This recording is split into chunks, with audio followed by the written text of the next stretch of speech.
Hello everyone, लोगों का अपने यूट्यूब चैनल टीचिंग एग्जाम्स पे।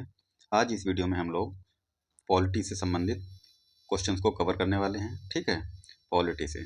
और पिछली क्लास अगर आपने देखी है तो आपको पता होगा कि हम लोग प्रस्तावना कवर कर चुके हैं और मूल कर्तव्य। ठीक है, तो मूल कर्तव्य जो है हमारे कंटिन्यू हैं, उसी से कुछ क्वेश्चन बचे हुए हैं, वो कवर करेंगे।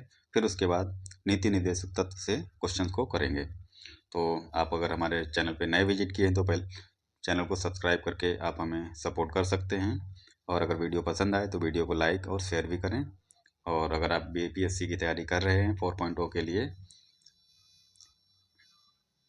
4.0 के लिए टीआरई, तो ये वीडियो आपके लिए इम्पोर्टेंट होने वाली है। ये क्वेश्चंस का जो हमारा कंटेंट है ये घटना चक्र से लिया गया है। ठीक है, इस बुक में सारे क्वेश्चंस हैं जो भी अभी तक बीपीएससी ने बिहार में एग्जाम को कंडक्ट कराए हैं, चाहे वो टीआरई हो, टीआरई के साथ साथ अदर एग्जाम भी, उन सब के क्वेश्चंस जो हैं इस बुक में देखने को मिलते हैं। तो इस वजह से ये बुक टीआरई 4.0 वालों के लिए इम्पोर्टेंट है। और आप अगर सीरियस स्टूडेंट हैं तो आपको पता होगा, आपने सिलेबस देखा होगा और क्वेश्चंस का लेवल आपको पता होगा। तो चलिए स्टार्ट करते हैं। आज का हमारा पहला क्वेश्चन है,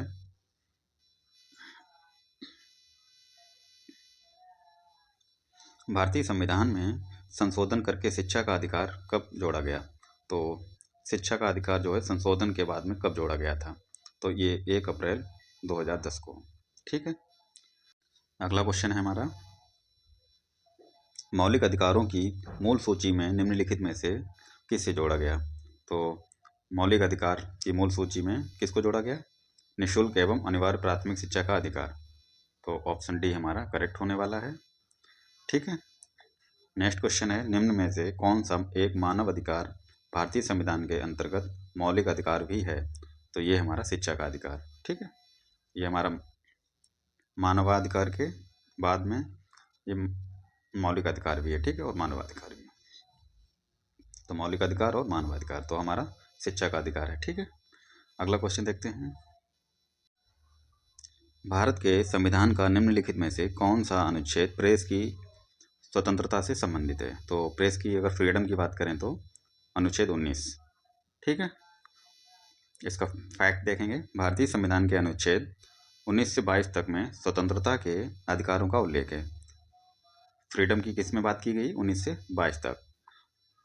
और अनुच्छेद 19(1) यानी कि का वाक और अभिव्यक्ति की स्वतंत्रता से संबंधित है, 19(1) का। ठीक है, और जिसमें प्रेस की स्वतंत्रता भी निहित है। तो प्रेस की किस में है? 19 का। अगला क्वेश्चन देखते हैं हमारा, निम्नलिखित में से संवैधानिक उपचारों में से किसे पोस्टमार्टम भी कहा जाता है? तो ये उत्प्रेषण को पोस्टमार्टम भी कहा जाता है। तो ऑप्शन हमारा सी करेक्ट है। फैक्ट की बात करें तो देखते हैं, डॉक्टर भीमराव अंबेडकर ने संवैधानिक उपचारों का अधिकार जो है अनुच्छेद 32, ये ध्यान रखना है। ठीक है, 32 को संविधान की आत्मा और हृदय कहा है। संविधान की आत्मा किसको कहा गया है? अनुच्छेद 32 को। किसने कहा है? डॉक्टर भीमराव अंबेडकर ने। ये क्वेश्चन पूछा जाता है। इसके अलावा संवैधानिक उपचारों के अधिकार में अधिकार परीक्षा को संवैधानिक उपचारों का पोस्टमार्टम भी कहा गया है। यह एक कार्यवाही है जिसके द्वारा न्यायालय लोकपद पर किसी व्यक्ति की दावे की वैधता की जांच करता है। इसके अतिरिक्त उत्प्रेषण को भी पोस्टमार्टम रिट कहा जाता है, क्योंकि इसमें भी निर्णित न्यायिक कार्यवाहियों की जांच की जाती है। इसके अलावा देखते हैं, पोस्टमार्टम भी एक कार्यवाही है जिसमें मृत व्यक्ति के मरने के दावे की वैधता की जांच की जाती है। ठीक है, और इस क्वेश्चन पे विवाद हुआ था, लेकिन बाद में आयोग ने ऑप्शन सी को ही करेक्ट माना था। अगला क्वेश्चन देखते हैं हमारा, निम्नलिखित में से किसको संविधान द्वारा मौलिक अधिकारों को लागू करने की शक्ति दी गई है? तो सर्वोच्च न्यायालय एवं उच्च न्यायालय को। ठीक है, मौलिक अधिकारों को लागू करने की शक्ति किसको दी गई है? सर्वोच्च न्यायालय और उच्च न्यायालय को। फैक्ट की बात करें तो मूल अधिकारों को प्रवर्तित करने की शक्ति जो है उच्चतम न्यायालय अनुच्छेद 32 के अकॉर्डिंग तथा उच्च न्यायालय अनुच्छेद 226 को प्राप्त है। न्यायालय अपनी इस शक्ति के प्रयोग में 5 प्रकार की रिट जारी करते हैं। कौन कौन सी है वो? परमादेश, बंदी प्रत्यक्षीकरण, अधिकार परीक्षा हो गया, उत्प्रेषण हो गया और प्रतिषेध। तो ये 5 प्रकार की रिट को जारी की जाती है। अब जो क्वेश्चन है हमारे राज्य के नीति निदेशक तत्व से संबंधित होने वाले हैं, इंपॉर्टेंट क्वेश्चन है, ठीक है। क्वेश्चन है हमारा, कल्याणकारी राज्य की संकल्पना का समावेश भारत के संविधान में है। तो कल्याणकारी राज्य की संकल्पना का जो समावेश है प्रस्तावना में भी दिया गया है और राज्य के नीति निर्देशक तत्वों में भी। तो इसमें ऑप्शन जो है 4 ही दे रखे हैं, तो इस वजह से इसका राइट आंसर जो है राज्य के नीति निर्देशक तत्व को माना गया है। जैसा कि अब आप देखेंगे बीपीएससी 5 ऑप्शन देता है, तो इसमें एक ऑप्शन जो है हमारा उपरोक्त में से एक से अधिक भी होता है, ठीक है। तो हमारा आंसर अगर ये क्वेश्चन बीपीएससी टीआरई 4.0 में आता है तो उपरोक्त में से एक से अधिक होगा, ठीक, क्योंकि राज्य के नीति निर्देशक तत्वों में भी कल्याणकारी राज्य की संकल्पना की बात की गई है और प्रस्तावना में भी। तो इस वजह से इसका आंसर दोनों सही है। इसके फैक्ट की बात करें तो देखिए आप, कल्याणकारी राज्य की संकल्पना समावेश भारतीय संविधान में राजनीति निर्देशक तत्वों में किया गया है। ये संविधान में भाग 4 के तहत अनुच्छेद 36 से 51 के अंतर्गत शामिल है। भारतीय संविधान की प्रस्तावना, ध्यान दीजिएगा, प्रस्तावना राज्य व्यवस्था के उद्देश्यों का उल्लेख करती है।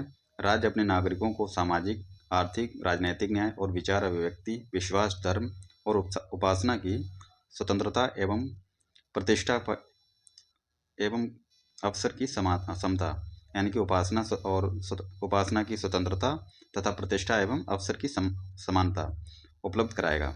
ये किसमें बात कही गई है? प्रस्तावना में, जो कि एक कल्याणकारी राज्य के आदर्श का प्रतीक है। इसके अतिरिक्त नीति निर्देशक तत्वों में कल्याणकारी राज्य की स्थापना हेतु राज्य को निर्देश दिए गए हैं। इस प्रकार प्रस्तावना एवं नीति निर्देशक तत्व दोनों में कल्याणकारी राज्य का विचार पाया जाता है। यद्यपि दोनों के चयन का विकल्प ना हो तो इसका उत्तर नीति निर्देशक तत्व होगा। अगर दोनों का चयन करने का ऑप्शन नहीं है तब की बात कर रहे हैं, ठीक है। लेकिन अगर दोनों ऑप्शन होते हैं तो दोनों राइट आंसर होंगे। अगला क्वेश्चन है हमारा, एक कल्याणकारी राज्य का आदर्श वर्णित है किसमें? राज्य के नीति निर्देशक तत्व में, लेकिन इसमें संविधान की प्रस्तावना भी ऑप्शन है। तो रिपीटेड क्वेश्चन है तो आंसर हमारे दोनों करेक्ट हैं। अगर ये उपरोक्त में से एक से अधिक हो जाएगा, ठीक है।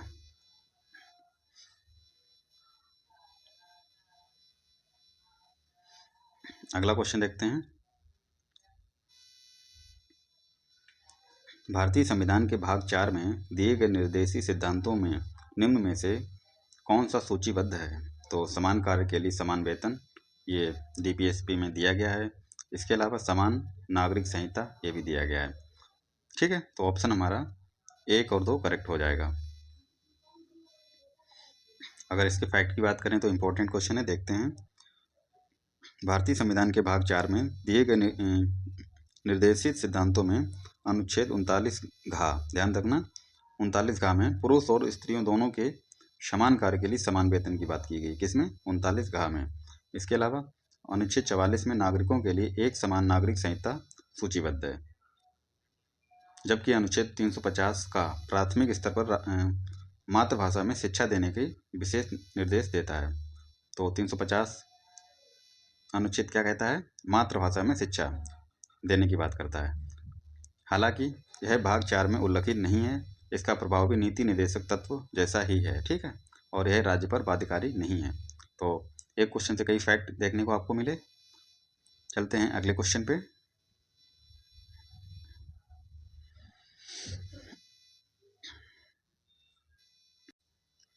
राज्य के नीति निर्देशक सिद्धांत किस प्रकार मौलिक अधिकारों से भिन्न है? तो ऑप्शन सी इसका करेक्ट है। नीति निर्देशक सिद्धांत प्रवर्तनीय नहीं है, ये प्रवर्तनीय नहीं है, जबकि मौलिक अधिकार जो हैं प्रवर्तनीय हैं। इस वजह से ऑप्शन सी हमारा करेक्ट हो जाएगा। अगर इसकी डिटेल देखें तो राज्य के नीति निर्देशक सिद्धांत मौलिक अधिकारों से भिन्न है, क्योंकि निर्देशक सिद्धांत प्रवर्तनीय नहीं है, जबकि मौलिक अधिकार न्यायालय द्वारा प्रवर्तनीय है। नीति निर्देशक सिद्धांत संविधान के भाग 4 में वर्णित किए गए हैं, ठीक है, और कल्याणकारी राज्य की स्थापना के लिए निर्देश करते हैं। और जबकि भाग 3 में मौलिक अधिकार व्यक्तियों को राज्य के प्रति सुरक्षा की गारंटी है। तो ऑप्शन हमारा इसका सी करेक्ट आंसर है। चलते हैं नेक्स्ट क्वेश्चन पे। निम्न में से कौन सा अनुच्छेद पंचायत के गठन के लिए राज्य सरकारों को निर्देश देता है? तो ये अनुच्छेद 40 जो है पंचायत के गठन की बात करता है, ठीक है। ऑप्शन हमारा बी करेक्ट हो जाएगा।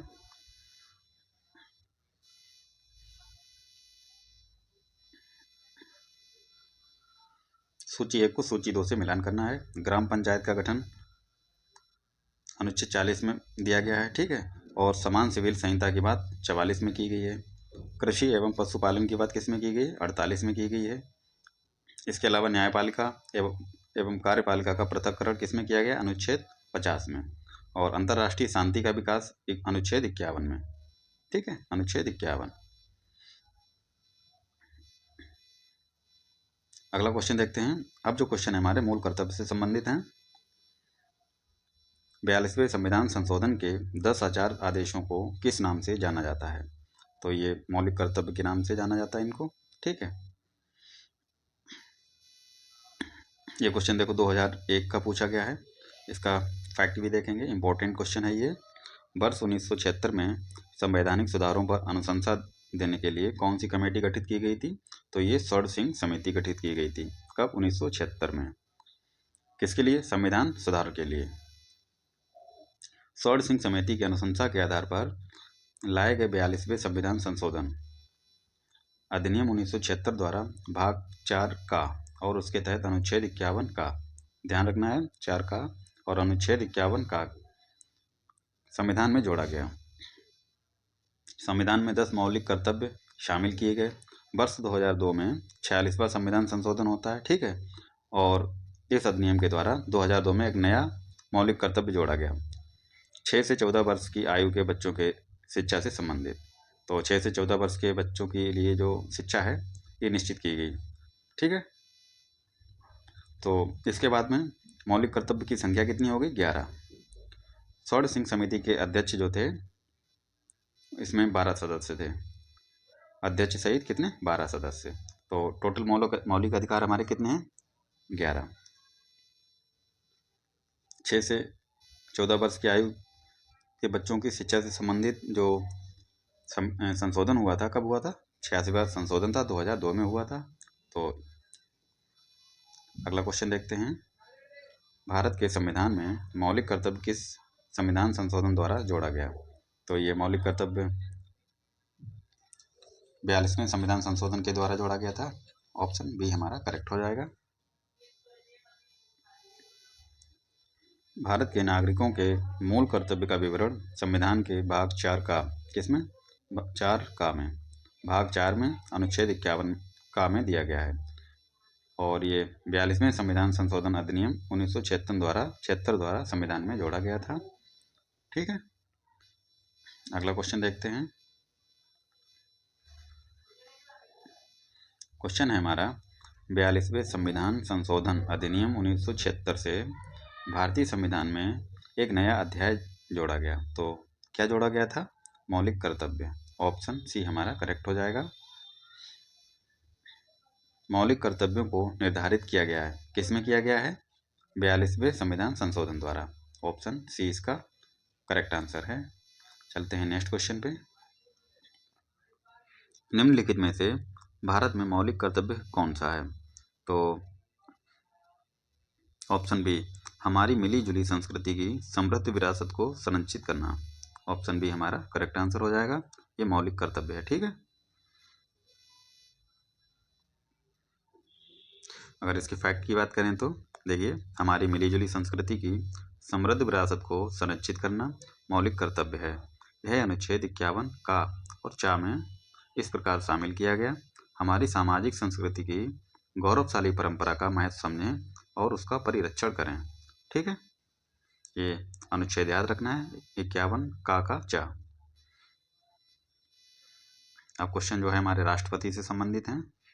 भारत का कार्यपालिका अध्यक्ष कौन है? तो कार्यपालिका का अध्यक्ष कौन होता है? राष्ट्रपति होता है। इस वजह से ऑप्शन हमारा ए हो जाएगा करेक्ट आंसर। अगर इसके फैक्ट की बात करें तो देखिए, अनुच्छेद 53(1) में इसके अनुसार संघ की कार्यपालिका शक्ति राष्ट्रपति में निहित होगी, जिसका प्रयोग वह इस संविधान के अनुसार स्वयं या अपने अधीनस्थ अधिकारियों के द्वारा करेगा। इस प्रकार भारतीय संघ का कार्यपालिका अध्यक्ष राष्ट्रपति होता है। ठीक है, तो अनुच्छेद याद रखना है 53 का के अनुसार, 53(1) के अनुसार। ठीक है, इसको का भी बोल देते हैं। संविधान द्वारा केंद्रीय सरकार की कार्यपालिका शक्ति निहित की गई। किसमें की गई? राष्ट्रपति में। ठीक है, अगला क्वेश्चन देखते हैं। ये देखो 2018 का क्वेश्चन पूछा गया है बीपीएससी में। राष्ट्रपति है तो राष्ट्रपति संसद का हिस्सा नहीं होता है, ये गलत है। राष्ट्रपति संसद का हिस्सा होता है। ठीक है, ऑप्शन हमारा बी करेक्ट हो जाएगा। इसका फैक्ट भी देखते हैं। भारत का राष्ट्रपति लोकसभा और राज्यसभा के साथ मिलकर संसद का निर्माण करता है। इस प्रकार वह संसद की अभिन्न अंग है। गौरतलब है, सरकार की संसदीय व्यवस्था में कार्यपालिका अपनी नीतियों एवं कार्य के लिए विधायिका के प्रति उत्तरदायी होती है। संसदीय सरकार को कैबिनेट सरकार, ध्यान दीजिए, संसदीय सरकार को कैबिनेट सरकार या उत्तरदायी सरकार या फिर सरकार का वेस्टमिंस्टर मॉडल भी कहा जाता है। तो कैबिनेट सरकार, संसदीय सरकार, उत्तरदायी सरकार, सरकार का वेस्टमिंस्टर मॉडल भी। ठीक है, ये नाम याद रखना है। अगला क्वेश्चन है सीडीपीओ में पूछा गया है 2018 में। भारतवर्ष की रक्षा बल के सुप्रीम कमांडर होते हैं, कौन होते हैं? तो ये राष्ट्रपति होते हैं। अगला क्वेश्चन देखते हैं।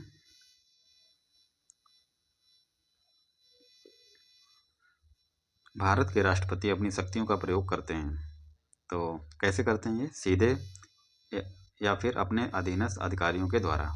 तो ऑप्शन ए इसका करेक्ट हो जाएगा। ठीक है, मंत्रियों के द्वारा नहीं करते, प्रधानमंत्रियों के द्वारा नहीं, मंत्रिमंडल के द्वारा नहीं। ठीक है, तो ऑप्शन ए इसका करेक्ट आंसर है। फैक्ट देखेंगे। भारतीय संविधान के अनुसार भारत का एक राष्ट्रपति, और अनुच्छेद कौन सा है? 52, राष्ट्रपति के बारे में 52 में। ठीक है, अनुच्छेद 52 याद रखना है, राष्ट्रपति से संबंधित। संघ की कार्यपालिका शक्ति राष्ट्रपति में निहित होती है और वह इसका प्रयोग इस संविधान के अनुसार स्वयं या फिर अपने अधीनस्थ अधिकारियों के द्वारा करेगा। तो अनुच्छेद किस में दिया गया? अनुच्छेद 53(1) में। अगला क्वेश्चन देखते हैं। भारत का राष्ट्रपति कितनी बार पुनः चुनाव के लिए पात्र होता है?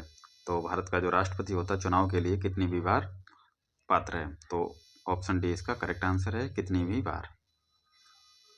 अगर इसका फैक्ट देखेंगे तो भारतीय संविधान के अनुच्छेद 57 में राष्ट्रपति के पुनर्निर्वाचित के लिए पात्रता के बारे में है। तो राष्ट्रपति के चुनाव के बारे में या फिर पुनर्निर्वाचन के बारे में किस में दिया गया है? अनुच्छेद 57 में। क्या दिया गया है? इसके अनुसार कोई भी व्यक्ति जो राष्ट्रपति के रूप में पद धारण करता है या कर चुका है, इस संविधान के अन्य उपबंधों के अधीन रहते हुए उस पद के लिए पुनर्निर्वाचित का पात्र है। ठीक है, पुनर्निर्वाचित का पात्र होगा। इस प्रकार भारत का राष्ट्रपति कितनी भी बार पुनः चुनाव के लिए पात्र है? अगला क्वेश्चन देखते हैं। भारत के राष्ट्रपति के चुनाव मंडल में कौन कौन सम्मिलित होता है? तो पिछला रिपीटेड क्वेश्चन है, तो इसका आंसर ऑप्शन ई हो जाएगा। ठीक है, देखो इसके फैक्ट देखते हैं। एक दोबारा देखते हैं इसको। भारत के राष्ट्रपति के चुनाव मंडल में कौन कौन सम्मिलित है? अच्छा, चुनाव मंडल की बात कर रहा है तो राज्य के सभी निर्वाचित सदस्य या फिर लोकसभा के सभी निर्वाचित सदस्य या फिर राज्य विधानसभाओं के सदस्य, इसके अलावा संसद के दोनों सदनों के सभी निर्वाचित सदस्य एवं राज्य विधानसभाओं के सभी निर्वाचित सदस्य। तो संसद के सदस्य होते हैं, ठीक है, दोनों सदनों के जो निर्वाचित सदस्य होते हैं वो चुनाव में भाग लेते हैं, ठीक है, चुनाव मंडल में। उसके अलावा राज्य विधानसभाओं के भी सभी सदस्य। तो इसका राइट आंसर डी हो जाएगा। इसके अलावा डिटेल देखते हैं इसकी। संविधान का अनुच्छेद 54 राष्ट्रपति के निर्वाचन मंडल के सदस्यों का प्रावधान करता है। कौन सा अनुच्छेद? अनुच्छेद 54। और जिनमें निम्नलिखित सदस्य होते हैं, कौन कौन होते हैं ये देखते हैं। संसद के दोनों सदनों के निर्वाचित सदस्य होते हैं, संसद के दोनों सदनों के, ठीक है। और राज्यों के विधानसभाओं के निर्वाचित सदस्य होते हैं, ठीक है। इसके अलावा दिल्ली और पुडुचेरी विधानसभाओं के निर्वाचित सदस्य 70वें संविधान संशोधन 1992 द्वारा अंतस्थापित किए गए। तो राज्यों का विधान परिषदों के सदस्य इस निर्वाचन मंडल में शामिल नहीं होते हैं। इसके अलावा राष्ट्रपति के निर्वाचन मंडल में जम्मू और कश्मीर संघ राज्य क्षेत्र के विधानसभाओं के निर्वाचित सदस्यों को अभी शामिल नहीं किया गया है, तो ये ध्यान रखना है आपको। अगला क्वेश्चन है हमारा, भारत में राष्ट्रपति का चुनाव किया जाता है। तो पिछला क्वेश्चन रिपीटेड है, ठीक है, तो ऑप्शन इसका ई करेक्ट हो जाएगा। नेक्स्ट क्वेश्चन देखते हैं, भारत में राष्ट्रपति का चुनाव किया जाता है। तो राष्ट्रपति का जो चुनाव होता है एकल हस्तांतरणीय मत प्रणाली के द्वारा किया जाता है, इसके अलावा अनुपातिक मत प्रणाली के द्वारा। तो इसका ऑप्शन बी और सी दोनों करेक्ट है, यानी कि ऑप्शन ई जो होता है वो करेक्ट हो जाता है, उपरोक्त में से एक से अधिक।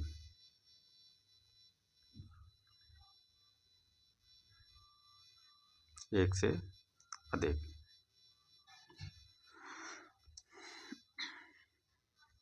देखिए अनुच्छेद 55(3) के अनुसार, ध्यान रखना कि कौन सा, 55(3) के अनुसार राष्ट्रपति का चुनाव, राष्ट्रपति का जो निर्वाचन है अनुपातिक और प्रतिनिधित्व पद्धति के अनुसार एकल संक्रमणी या फिर हस्तांतरणीय भी बोल सकते हैं इसको, या संक्रमणीय भी बोल सकते हैं, ठीक है। तो मत प्रणाली के द्वारा होता है, तो यानी कि बी और सी दोनों सही हैं। चलते हैं अगले क्वेश्चन पे। अगर भारत के राष्ट्रपति के चुनाव में कोई विवाद है तो उस विवाद को सौंपा जा सकता है किसको? तो भारत के सर्वोच्च न्यायालय को। तो इसका आंसर हो जाएगा ऑप्शन सी। अगर कोई भी विवाद होता है चुनाव में तो उस विवाद की जो किसको सौंपा जाएगा? सर्वोच्च न्यायालय को। और ये कौन से आर्टिकल में दिया गया है विवाद के बारे में? अनुच्छेद 71(1) में, ठीक है। अगला क्वेश्चन देखते हैं, भारत के राष्ट्रपति के संदर्भ में निम्नलिखित कथनों पर विचार करें। तो भारत के संविधान के अनुच्छेद 53 में उल्लेख है कि संघ की कार्यकारी शक्ति जो है राष्ट्रपति में निहित होगी। किसमें दिया गया है? अनुच्छेद 53 में। और इसके अलावा राष्ट्रपति अपने पद पर आसीन होने के बाद 5 वर्ष के लिए पद ग्रहण करते हैं। तो ये भी सही है और ये भी सही है। अगला ऑप्शन क्या है इसका? अगला ऑप्शन है भारत के संविधान के अनुच्छेद 60 में राष्ट्रपति पर महाभियोग की प्रक्रिया के बारे में उल्लेख है। तो ये महाभियोग की प्रक्रिया जो है 60 में नहीं, ये 61 में दिया गया है। तो राष्ट्रपति पे महाभियोग के बारे में किस में दिया गया है? 61 में। तो ये वाला गलत हो जाएगा। तो इसका करेक्ट आंसर क्या होगा? 1 और 2, ठीक है। अगला क्वेश्चन देखते हैं, यदि राष्ट्रपति एवं उपराष्ट्रपति का पद खाली है तो भारत के राष्ट्रपति के पद पर कौन होता है? देखिए अगर राष्ट्रपति के पद खाली है तो इसका पद कौन संभालेगा? उपराष्ट्रपति संभालेगा। अगर उपराष्ट्रपति भी नहीं है तब कौन संभालेगा ये पूछ रहा है। तो भारत के मुख्य न्यायाधीश, ठीक है। अगर दोनों नहीं हैं तो भारत के मुख्य न्यायाधीश संभालेंगे। इस वजह से ऑप्शन हमारा बी हो जाएगा करेक्ट। अगला क्वेश्चन देखते हैं, यदि भारत के राष्ट्रपति का पद खाली है और उपराष्ट्रपति तथा भारत के मुख्य न्यायाधीश उपलब्ध नहीं हैं, भारत के मुख्य न्यायाधीश जो हैं उपलब्ध नहीं है, यानी कि राष्ट्रपति का पद खाली है और उपराष्ट्रपति भी नहीं है, मुख्य न्यायाधीश भी नहीं है, तो भारत के का राष्ट्रपति किसे नियुक्त किया जाएगा? तो सुप्रीम कोर्ट के वरिष्ठ न्यायाधीश को। ऐसी स्थिति में किसको किया जाएगा? सुप्रीम कोर्ट के किसी वरिष्ठ न्यायाधीश को। तो ऑप्शन सी इसका करेक्ट आंसर हो जाएगा। अगला क्वेश्चन देखते हैं, भारत के राष्ट्रपति को उसके पद से हटाया जा सकता है। कैसे हटाया जा सकता है? संसद के द्वारा, यानी कि महाभियोग लगा के। अनुच्छेद 56 के खंड 1 में दिया गया है और 56 1 के उपखंड ख के अनुसार संविधान का अतिक्रमण करने पर राष्ट्रपति को अनुच्छेद 61 में उपबंधित अनुच्छेद 61, ठीक है, राष्ट्रपति पर महाभियोग चलाने की प्रक्रिया दी गई है। तो अनुच्छेद 61 में उपबंधित रीति से संसद द्वारा चलाए गए महाभियोग के माध्यम से पद से हटाया जा सकता है। तो महाभियोग के बारे में किसमें दिया गया है? अनुच्छेद 61 में। अगला क्वेश्चन देखते हैं। भारतीय संविधान में केंद्रीय सरकार की अधिशासी शक्तियों को किसमें निहित किया गया है? तो किसमें निहित किया गया है? भारत के राष्ट्रपति में।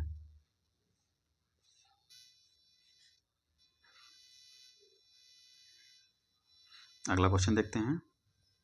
भारतीय संविधान भारत के राष्ट्रपति को अधिकार नहीं देता है। कौन सा अधिकार नहीं देता है? प्रधानमंत्री की नियुक्ति कर सकते हैं, राज्यों के मुख्यमंत्री की नियुक्ति, तो राज्य के मुख्यमंत्री की नियुक्ति राष्ट्रपति नहीं करते हैं। कौन करते हैं? ये राज्यपाल के द्वारा की जाती है, ठीक है।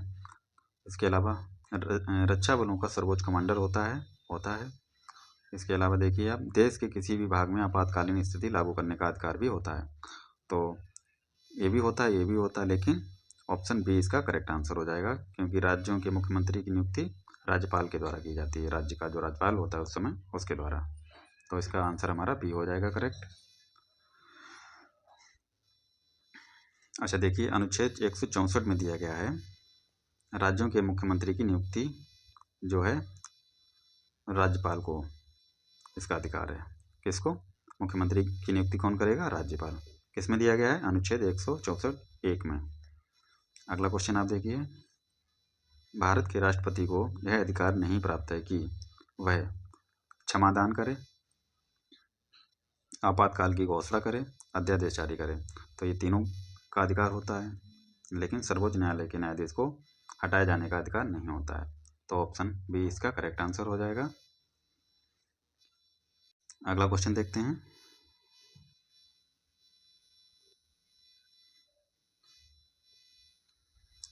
क्वेश्चन है हमारा, श्रीमती प्रतिभा पाटिल का भारतीय गणतंत्र के राष्ट्रपति के रूप में क्रम क्या है? तो अगर सदस्य के रूप में क्रम पूछा जाए तो 12वां क्रम है, ठीक है। कौन से नंबर की थी? 12वें नंबर की। इसकी डिटेल देखिए आप। 19 जुलाई 2007 को भारतीय गणतंत्र के 13वें राष्ट्रपति चुनाव संपन्न होते हैं। इसके बाद में देखिए 25 जुलाई 2007 को श्रीमती प्रतिभा देवी सिंह पाटिल को व्यक्ति के अनुसार देखिए आप देश के 12वें राष्ट्रपति के रूप में शपथ ग्रहण की। कैसे? व्यक्ति के अनुसार 12वें राष्ट्रपति बनी है। इसके अलावा कार्यकाल के अनुसार अगर बात करें तो ये 14वां नंबर था उनका, ठीक है। और वर्तमान की राष्ट्रपति कौन है? द्रौपदी मुर्मू, ठीक है। अगला क्वेश्चन देखते हैं। भारत के प्रथम राष्ट्रपति राजेंद्र प्रसाद किस राज्य से थे? तो ये बिहार से थे। अगर इनकी बात करें तो इनका कार्यकाल क्या रहा था? स्वतंत्र भारत के ये 26 पहले राष्ट्रपति थे, 26 जनवरी 1950 से 13 मई 1962 तक, ठीक है। और इनका जन्म कहाँ हुआ था? बिहार के सीवान जिले में हुआ था। कब? 3 दिसंबर 1884 को। अगला क्वेश्चन देखिए, स्वतंत्र भारत के प्रथम राष्ट्रपति थे, ये कहाँ से थे? बिहार से थे। और कौन से जिले से? सीवान से, बिहार के सीवान से। स्वतंत्र भारत के प्रथम राष्ट्रपति डॉक्टर राजेंद्र प्रसाद बिहार के थे। वह संविधान सभा के अध्यक्ष भी थे। ज्ञातव्य है कि संविधान सभा के अस्थायी अध्यक्ष सच्चिदानंद सिन्हा थे। तो अगर अस्थायी अध्यक्ष की बात करें तो सच्चिदानंद सिन्हा थे। इनके बाद में राजेंद्र प्रसाद जो थे ये स्थायी थे, ये स्थायी अध्यक्ष थे, ठीक है। तो ये थे आज के कुछ इंपॉर्टेंट क्वेश्चन। आशा करते हैं आप लोगों को पसंद आई होगी क्लास। मिलते हैं अगली नई वीडियो पे, तब तक आप पढ़ते रहिए और स्वस्थ रहिए, मस्त रहिए और रिवीजन अच्छे से कीजिए, ठीक है। समय कम है, अब अगर बात करें तो वही 70 दिन का समय आपके पास लगभग है। 70 दिन में आपको सिलेबस को कवर करने के बाद में मेन फोकस आपका जो है रिवीजन पे होना चाहिए, रिवीजन कैसे करना है आपको, जो आपने पढ़ा है उसको अच्छे से पढ़ें, रिवीजन के तौर पे एक बार देख लें, फिर उसके बाद में उन टॉपिक के क्वेश्चंस को कवर करें, यानी कि क्वेश्चन को सॉल्व करें। प्रैक्टिस के माध्यम से रिवीजन को करें, ठीक है। और जो टॉपिक कवर नहीं हुआ है उसको अच्छे से पढ़ें। तो चलिए मिलते हैं अगली नई वीडियो पे, तब तक के लिए पढ़ते रहिए, स्वस्थ रहिए, मस्त रहिए। जय हिंद, वंदे मातरम, धन्यवाद।